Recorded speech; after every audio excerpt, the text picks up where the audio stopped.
And welcome to another episode of the Growth Focus podcast, where we bring tech leaders from all across the globe to share their insights and their expertise to let us and show us how we can all grow our tech businesses in this era. Now, this particular episode, I am very pleased to have Siddharth Sinha from Dresma, and he's going to be sharing his experience in growing a business, working with new technology, and how it affects others today. So without further ado, Siddharth, please introduce yourself and give us a little snippet of your history, where you started in tech and where you are today. Great to be with you, Gary. Happy to share my story. So I started my working life in 1997, mostly in product development, did embedded software and RF product design, got into product marketing after that, and then transitioned more into operational roles, and 4 years ago decided to start Dresma.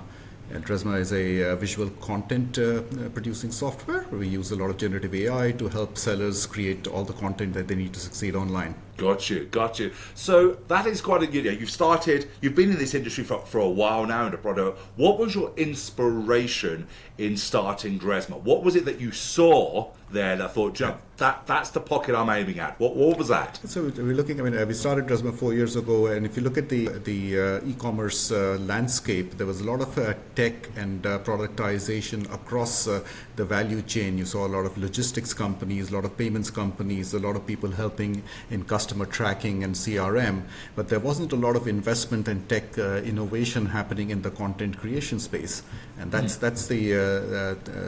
what we wanted to solve for, and we felt that the technology was coming ripe to actually do that in a significant manner. I see. So for people who don't know what Dresma is, and perhaps haven't heard of you and what you actually do, perhaps you could share with us exactly what Dresma does, who does it serve, and the problems that you solve for your clients? I think I'll start with the problem first. And if you look at online selling, we all see nice, pretty pictures online, but actually the process of creating those images tend to be very manual, very arduous, and takes a long time. So just to give you an idea, a seller might be waiting 6 to 8 weeks to get images for their products ready to go on sale on Amazon or a Shopify storefront.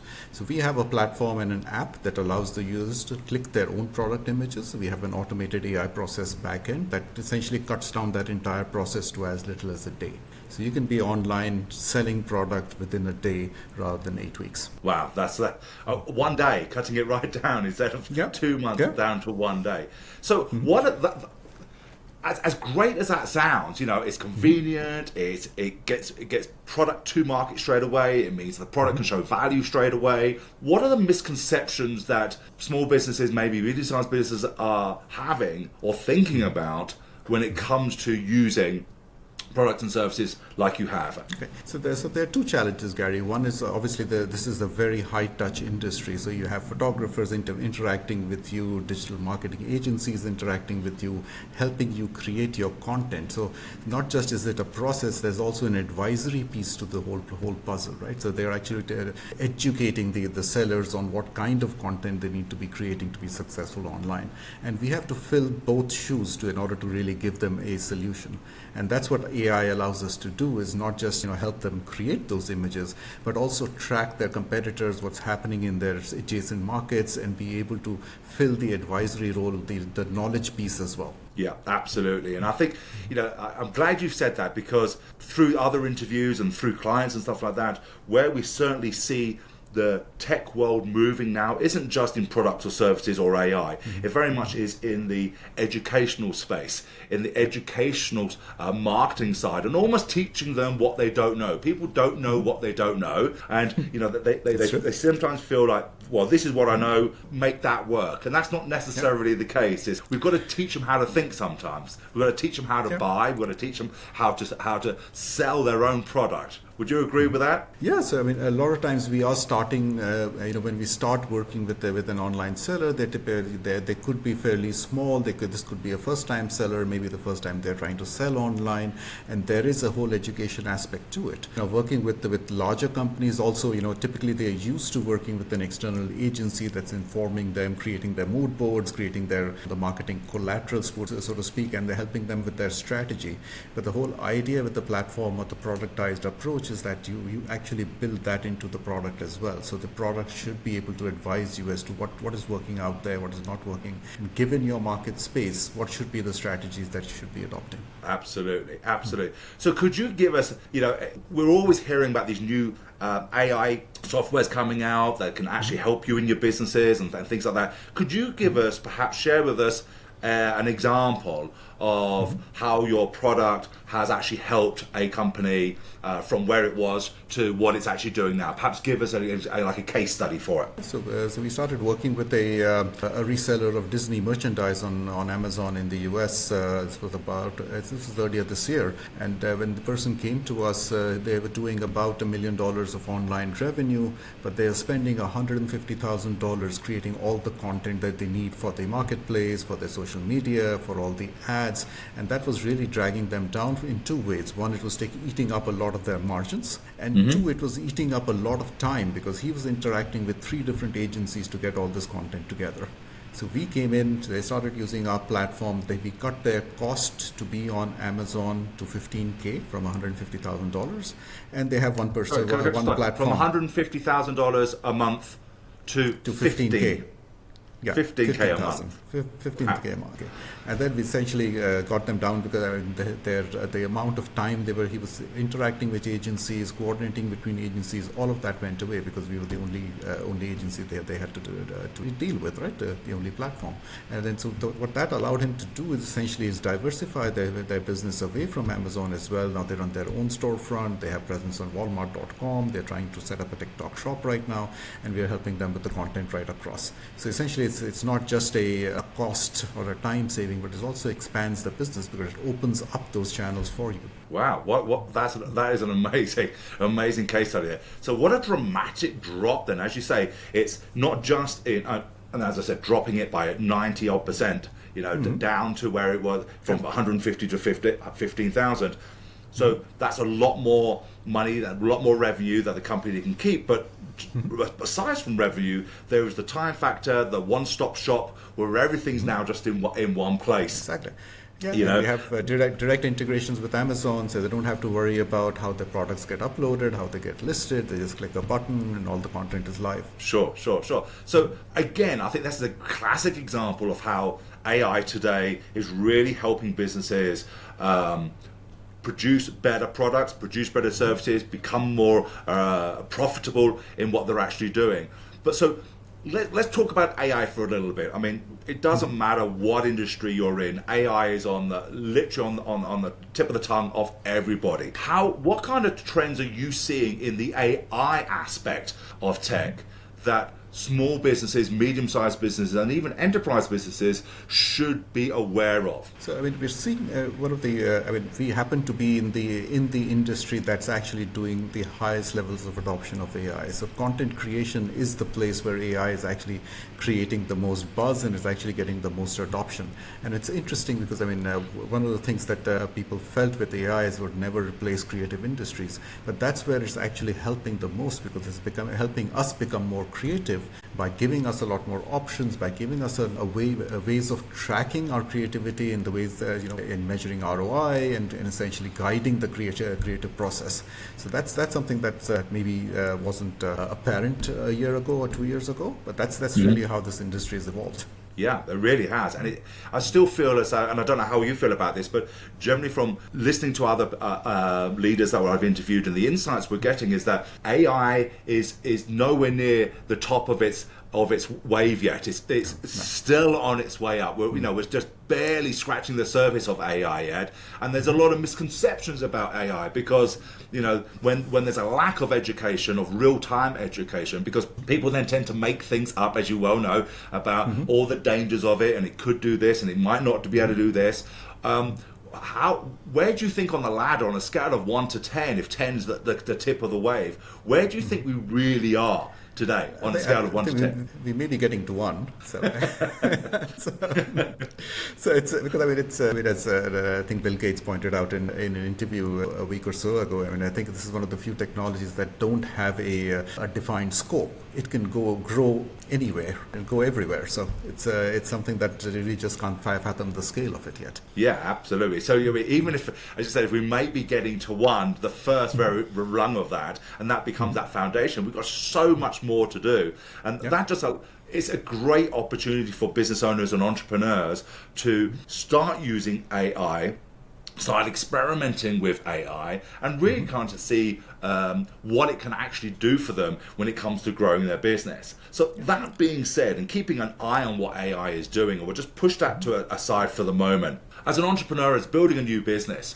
As you said, you're 4 years into the marketplace, you've got yourself a good foothold there now, but it's not always a straight line. It's never an easy. It's never a straight line. It's never an easy toll to go from where you were to where you are now, and let alone from where you are to where you want to be. What are the challenges? What are the sort of the top few challenges that you've had in growing your business, and how have you overcome those? Yeah, so one of the key challenges about selling to this particular space, which is the online seller community, is that they're always stretched for time. It's very difficult to actually get them to sit across the table, because they just don't have the mind space, to be able to take that call or read that email. So it's actually a very tough market to actually sell into. And so that was a big challenge. We sort of went around on trying all sorts of different strategies on how to reach these people, what kind of content to have, would they be consuming, and tried everything. And it was very, very difficult to actually get a seat at the table. We sort of struggled with that for about 1.5 years. And for the last 6 months or so, what we've done is we've partnered with a lot of e-com enablers, a lot of advisory people that work in this space, that talk to sellers, and also participate in events that these sellers are going to. The thing with these sellers is that they're always trying to learn about their business and how to do their business better, what sort of works on different platforms, and what kind of strategies to adopt on social media, on marketplaces or storefronts. And that's the time to essentially educate them about our solution. And that's what's really worked. So it's more of an educational sell rather than a hard push in some sense. Yeah, absolutely. As we go back, as you said, educating them on a whole variety of things. Not just, I think I see a lot of tech companies across the globe, especially founders. They've created something. It is their baby. They're so proud of it, and then they just want to say, "Hey, this is the best thing ever," and try and explain to them why they should be using it. And it's natural, right? So because they're very excited about the product and what it can do, and it's really important to put yourself in the customer's shoes and how it makes their lives or their businesses better. And that's Absolutely, really the because they don't really care about your thing. They don't really care about how much time you spent in R&D. They don't care how much time you put into it, and the love and the sweat and the long hours that you put in. All they care about is, will it work for me? What's in it for me? What will I get out of it? And it's sometimes those companies who succeed and catapult themselves over and above their competitors, they're the ones who, like you just said, Siddharth, are not the ones who are just saying, hey, this is great and how this can help you with your business. But it's educating them other sides, other things about how that customer can grow their business as well. Things they haven't thought of yet. And laying out a little path, and absolutely, just giving them that little extra education when it comes to growing their business. So, no doubt, as entrepreneurs, we're going to continue facing challenges when it comes to growing a business. All right, it's always that way. It's never, as I said, it's never that beautiful straight line. It's always these squiggly lines that we have to go around.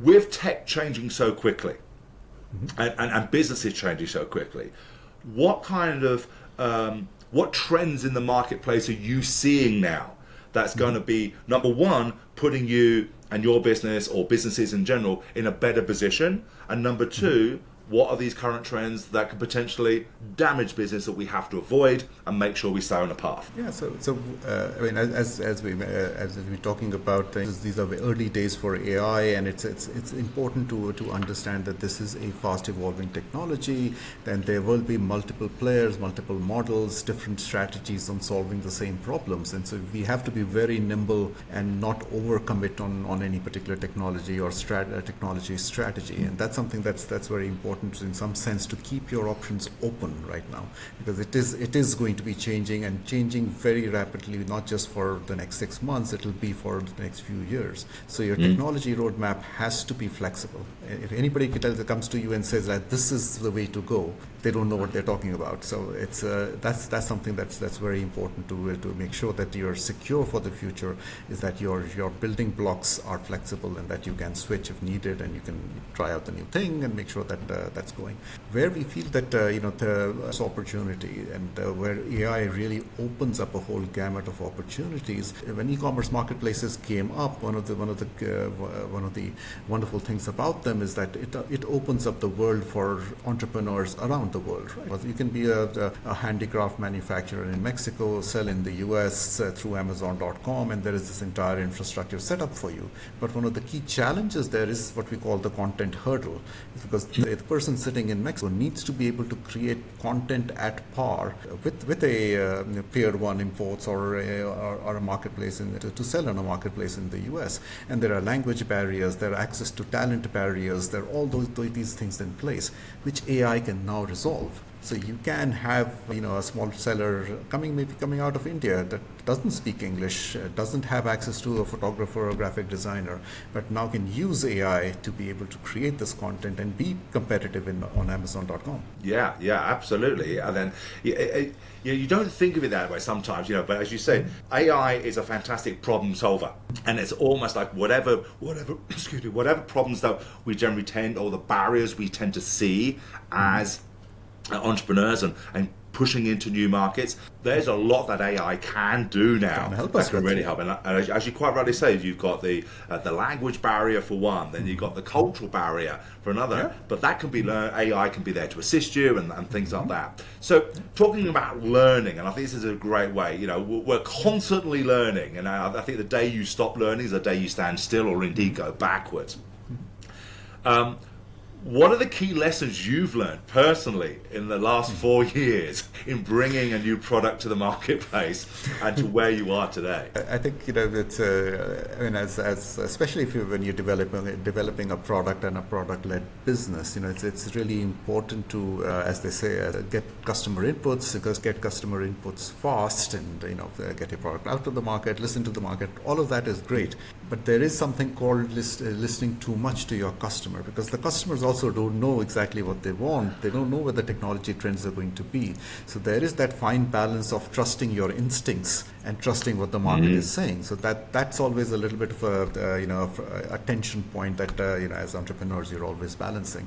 So that's something that really came up to us. I mean, we started out 4 years ago. We were very close to the customers, trying to build out exactly what the customers want, but we're essentially painting ourselves into a corner, because we're starting to build custom solutions for each of our customers, which is never a good way to scale. So that's something that we really had to sort of balance out as we matured as a company, as founders, as product developers. Yeah. I said that old adage of the customer is always right is actually wrong. Because they don't know what we said earlier. They don't know what they don't know. They just think they know what they know. And if you're a founder or you're bringing something new and you're constantly listening to them, they're going to keep changing their mind like the weather. You speak to 100 people, you're going to have 100 different opinions. You cannot build, let alone scale, if you're trying to appease everybody in that. Exactly. So I think there's a great lesson to learn but we actually take for granted. Yes, market research, learn fast, fail fast, find out what's not really working, and then find your groove. Finding your groove as the founder, as a business, as a product or a service, and running with that, and then iterating as you go along. But I think that's a great lesson people do not pay enough attention to, is not always listening to what the customer or client has to say. So it sounds like an exciting time for Dresma. You're continuously on this growth pattern. AI is really helping you and assisting you on that. What's the goal for the next 12 months? Where do you see yourself as a company in 12 months' time? So what we're trying to do, Gary, at the end of the day is essentially become a product platform that is equivalent to a digital marketing agency. So if you're looking at somebody to come in and help you with your brand, with your online presence, we should be the name that you're coming to, right? Rather than trying to find a local digital marketing agency to find out, ours should be the default platform that you hook up to and let us give you all the content, all the information, all the business knowledge and the competitive knowledge you need to succeed online. Yeah, oh, absolutely. So that being said, and I'm going to be the devil's advocate here, that's a very bold mission, and I love it to pieces. I think it's a really great one, to be the name on everyone's, the tip of everyone's tongue. But with so much noise out there, with so much competition that's out there, how are you making sure that you are being heard? I know you said you've associated yourselves, you've got some great joint ventures going on with other people, partnerships with other people. But what is the key thing that you are differentiating yourself with to get above that noise from the sea of sameness that's out there? So Gary, rather than positioning ourselves as having the best tech or using the latest models, the way we want to talk to our customers is, we've done this with 10 other sellers. Here's what they have done, how they have benefited, and how they are selling more online. So we want to be very much our customer success driven in our marketing messaging, in our brand positioning, and also as the way we run our businesses. At the end of the day, we succeed when our customers succeed. So we are there to make sure that their sales are up, that they are succeeding in all those channels that they are present on, and that their brands are. Yeah. Outcome driven, in other words. Rather than product or service driven, it's outcome driven. Let them know what the outcome's going to be. Base your growth upon their success, on the outcome they get, and sometimes helping those clients and customers understand what the outcome is. Sometimes they're just focused on revenue too, and that's not necessarily the outcome that they're actually looking for, and helping them put a picture around that and an image around what their success looks like. And sometimes, this is something we were always, what I'm always advising people to do is dig deeper into asking the question of what success looks like to them, because sometimes they just do not know. It's great. So from an entrepreneur's perspective, what would be the top 3 things that you would be advising businesses today to be focused on? What are your top 3 things that you focus on today? So I think every business is built with people. I think it's important to have the right team in place, and that's not just the right talent, but also the right attitude. I think that's very important. I think if you get that right, everything else is much easier. It doesn't guarantee success. Nothing guarantees success, but your path is a lot easier to navigate if you have the right set of the right team in place. I think that's number 1. 2, and I think it's important to sort of realize that I think in the startup ecosystem, we went too far overboard when it comes to capitalization of startups getting too much money too early before they actually proved out their business model.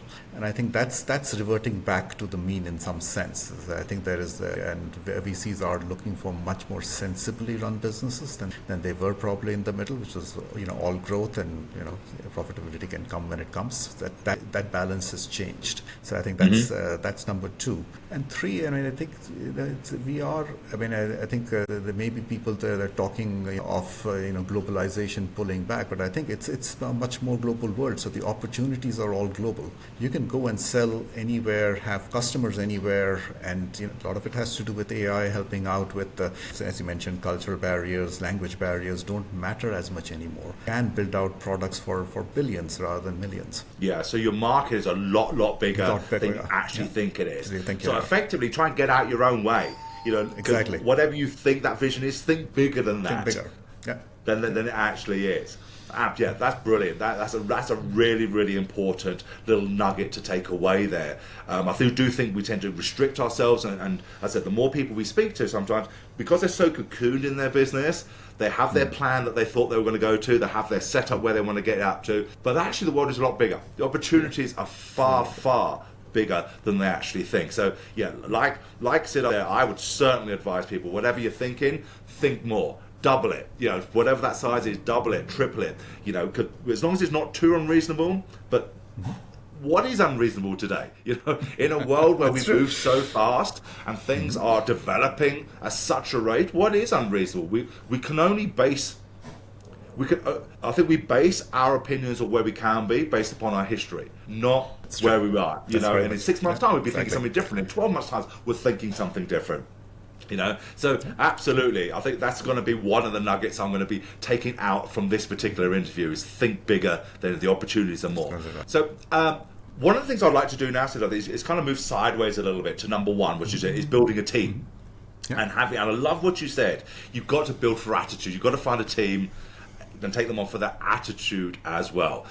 So let's talk a little bit about that. How do you go about ensuring about attracting and retaining the right team for you? So, I think it's very important. Two things are very important. One, obviously, selection when you're actually interviewing people, getting to spend the time to actually get to know people better, and really look for cultural fit at that point. It's the talent. If you want to judge capability, there are ways of judging capability that are fairly standardized. But when it comes to judging fit, that's a little bit more of a high touch point. So it is important. As founders, I think it's especially in a small startup, for the founders to spend time with the people to be able to select at that point in time, right? So it's important to get the right people into the team. You don't want churn, right? You don't want to bring in somebody and it's not a cultural fit and they have to let go, and that's always bad for the organization. So the intake process is very important, and I think it's important for the founders to spend time on that. So that's the first bit. And the second, I think it's really I think people make too much of it. Culture in the organization is set by leaders. You have to, as founders, act the way you want the teams to act. You want to behave the way you want the teams to behave, and people take energy from that, right? That they take their energy from your energy. So it's really important for you to act in the way you want your organization to act.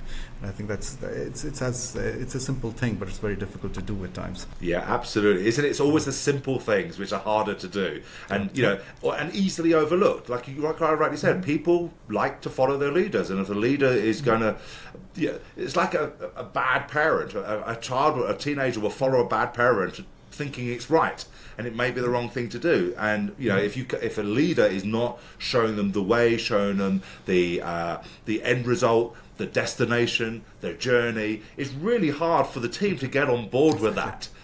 So I think the key lesson there is don't assume they'll know by turning up. It's a constant thing to do. Is constantly feed them and remind them of what the journey is, the destination is, the value, the mission. As we talked about, the path of a startup is always meandering. So there are focuses that will change. Customers the different set of customers that are going after. Maybe you're positioning your product a little bit different, and all of that has to flow through the entire organization. So it's really important to to act the way you want them to act and behave the way you want them to behave. So that's just the way it is. Absolutely. And because when it comes to retaining the team. Especially in tech, there's a lot of people in tech, in the businesses who literally run remote businesses all across the globe. Their teams are all across the globe. Mm-hmm. What piece of advice would you have for people about retaining their team members? Actually, you mentioned churn.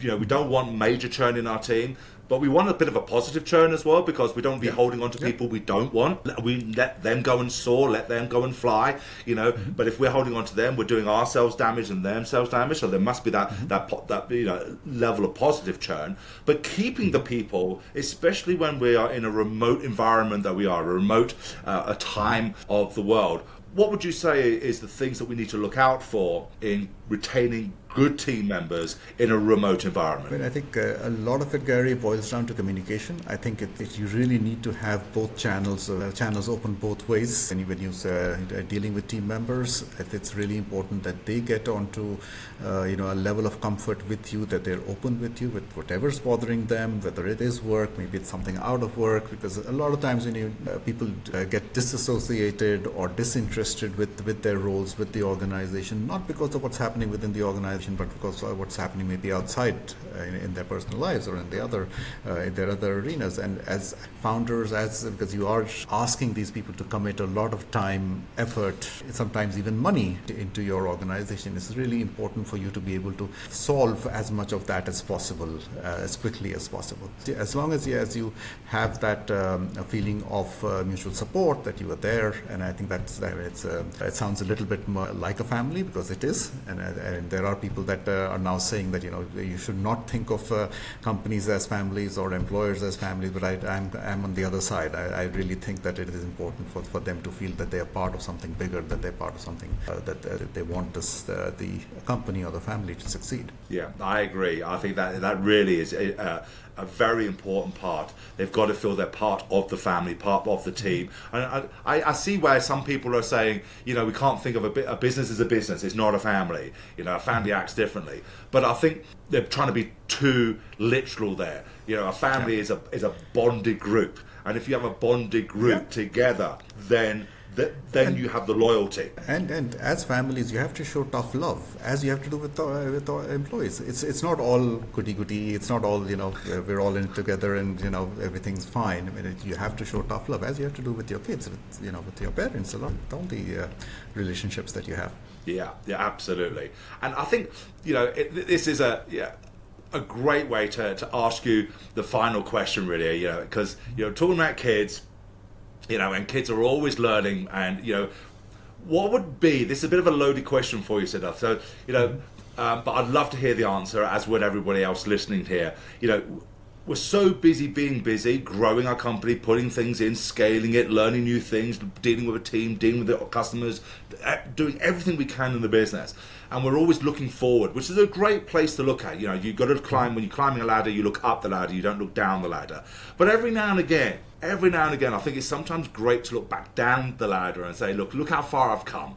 I'm here now, but look how far I've come. And then learn from some of those lessons. So my question to you, Siddharth, would be, knowing what you know now, what piece of advice would you give to your younger self? I think it's really important, and I think it's very easy as a startup founder to be focused on your customers, maybe your investors, and you're having those dialogues, and you're networking in that space. What I would say is that you have to maintain your networks throughout your life. I mean, I think it's really important to be able to build those strong networks, rely on those networks, lean on those networks as you can. I mean, as they say, if you're standing on the shoulder of giants, that's the further off you see. You have to build that pyramid for yourself. You have to build that human pyramid for yourself that you can climb on top of, and be confident that they will keep standing for you.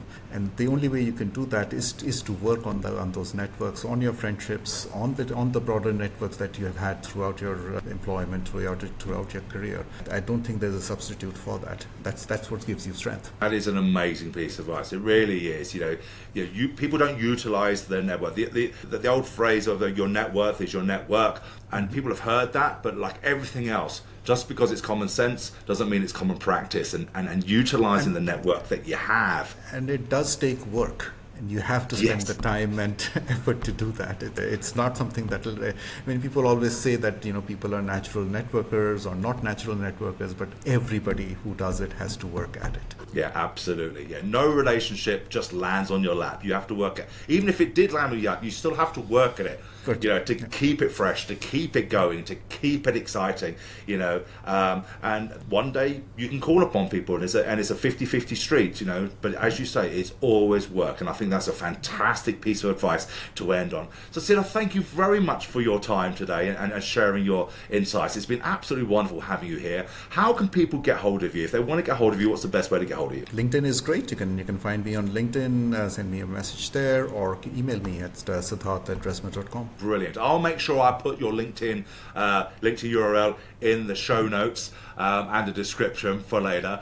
But in the meantime, thank you very much, Siddharth, for your time today. And thank you for joining us, again on another episode of the Growth Focus podcast. And we've heard some great little nuggets here, which we've tried and pulled out from there, and the insights that Siddharth has shared with us. So as always, if you've got anything out of this, even if it's just one thing, please make sure you do one or four or all four, which make sure you comment, make sure you like, make sure you subscribe, and make sure you share this podcast with others in the industry so that we could all help each other and grow in this wonderful industry of tech. So until next time, thank you, Siddharth, for joining us. It's been absolutely wonderful having you. And thank you guys for joining us. Until the next episode, goodbye, take care. We'll see you all soon.